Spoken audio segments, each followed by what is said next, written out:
सबको स्क्रीन पर लाइए।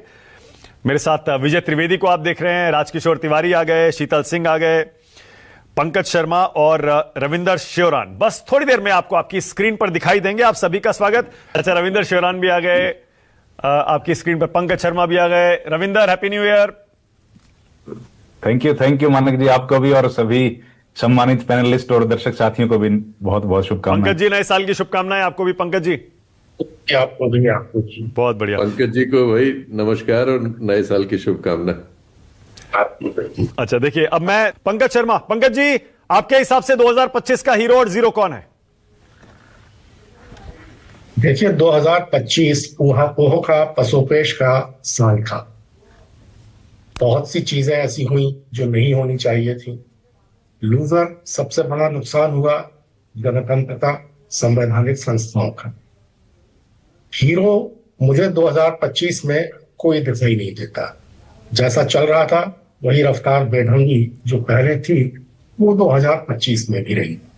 तो इसलिए इसमें हीरो और जीरो का सवाल नहीं है, लेकिन ये जरूर है कि संवैधानिक संस्थाओं के सामने जो खतरे आए उनका कोई समाधान नहीं निकला।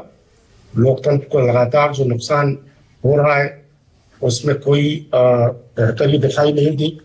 तो ये सब चीजें रही, इसीलिए मैंने कहा कि पसोपेश का और ऊहापोह का सवाल। पंकज जी, अगर कोई नेता आपको हीरो जीरो नहीं लगता, आप सुप्रीम कोर्ट को हीरो कह सकते हैं, क्योंकि सुप्रीम कोर्ट सारे मसले पहुंचे जिन पर भी विवाद हुए, और सुप्रीम कोर्ट ने बहुत सारे मुद्दों में सैनिटी लाने की कोशिश भी की है। आप मानते हैं ऐसा पंकज जी कि सुप्रीम कोर्ट चलिए रहा हीरो या जनता रही हीरो? मेरे हिसाब से सुप्रीम कोर्ट ने भी कोई ऐसा हीरोइक काम नहीं किया। सुप्रीम कोर्ट से लोगों को जो उम्मीदें थी वो उम्मीदें उस तरह पूरी नहीं हुई। ठीक है कि कुछ फैसले ऐसे हुए जिनसे राहत महसूस की जा सकती है, जिनका श्रेय सुप्रीम कोर्ट को दिया जा सकता है कि उसने ठीक किया, लेकिन आमतौर पर न्यायपालिका से भारतवासियों को जिस तरह की उम्मीदें हैं उसमें 2025 में थोड़ी निराशा ही हाथ लगी। कोई बहुत ज्यादा वो उम्मीदें पूरी हो नहीं पाई। ओके, और 26 में आपको किसी से उम्मीद है पंकज जी, सबसे ज्यादा किसी नेता से, कि ये नंबर 1 रह सकता है, या ये फाइट बैक कर सकता है, बाउंस बैक कर सकता है, या चौंका सकता है? मुझे 2026 में किसी नेता से कोई ज्यादा उम्मीद नहीं है, लेकिन मुझे देश की जनता से जरूर उम्मीद है कि 2026 में उसकी जागरूकता और उसकी क्रियाशीलता में कुछ न कुछ ऐसा बदलाव आएगा कि 2025 से बेहतर साबित हो। ठीक है। नेता जिस तरह के हैं, सारे राजनीतिक दल जिस तरह के हैं, वो जिस तरह से अपनी राजनीति कर रहे हैं वो सबके सामने है। विपक्ष भी उम्मीदों पर उस तरह खरा नहीं उतर पा रहा है, और विपक्ष ने तो देश में बहुत ही निराशा और हताशा का वातावरण पैदा किया ही हुआ है। तो मैं किसी एक नेता से 2026 में कोई विशेष उम्मीद नहीं रखा था। ठीक है, ओके। पंकज जी, कांग्रेस का क्या कुछ दांव पर है, बताइए जरा। देखिए, बंगाल में उनका स्टेक पर बहुत ज्यादा कुछ है नहीं, हम सबको पता है। केरल में उनका स्टेक पर है, असम में उनका स्टेक पर है, और पुदुचेरी शायद, तमिलनाडु में भी, क्योंकि वो छोटे पार्टनर है। आप भी मानते हैं पंकज जी? केरल में तो देखिए इस बार कांग्रेस की सरकार बन रही है, ये साफ दिखाई दे। बंगाल में आप कह रहे हैं कि ज्यादा कुछ नहीं है, ऐसा नहीं है। पहले से कांग्रेस की स्थिति बंगाल में बेहतर रही। असम में जैसा सब लोग कह रहे हैं, मैं भी आपको बताता हूं कि इस बार असम में भारतीय जनता पार्टी की सरकार दोबारा बनना मुश्किल है।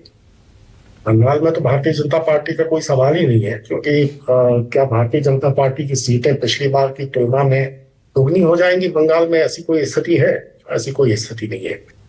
तमिलनाडु में अब जैसे तिरुवनंतपुरम के जो चुनाव नतीजे आए अभी भारतीय जनता पार्टी के लिए काफी फेवरेबल थे, तो तमिलनाडु में धीरे धीरे भारतीय जनता पार्टी अपनी पैठ बढ़ाने की कोशिश कर रही है, लेकिन इस बार के चुनावों में तो उसका कोई भविष्य नहीं है।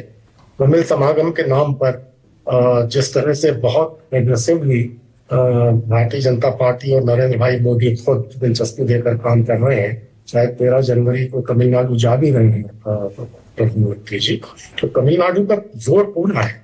अमित भाई शाह बंगाल पर पूरा जोर दे रहे हैं, लेकिन न बंगाल में और न तमिलनाडु में दूर दूर तक कोई संभावना भारतीय जनता पार्टी की है नहीं। केरल में तो सवाल उठता नहीं है। असम इस बार सचमुच मुसीबत में है, बहुत गहरी मुसीबत में है। अगर असम में कांग्रेस की सरकार बन जाती है और बंगाल में कांग्रेस बेहतर प्रदर्शन करती है। तमिलनाडु में ठीक है कि डीएमके के साथ, सहयोगी दल के साथ उसका प्रदर्शन अच्छा रहने वाला है। केरल की सरकार भी बन रही है कांग्रेस की।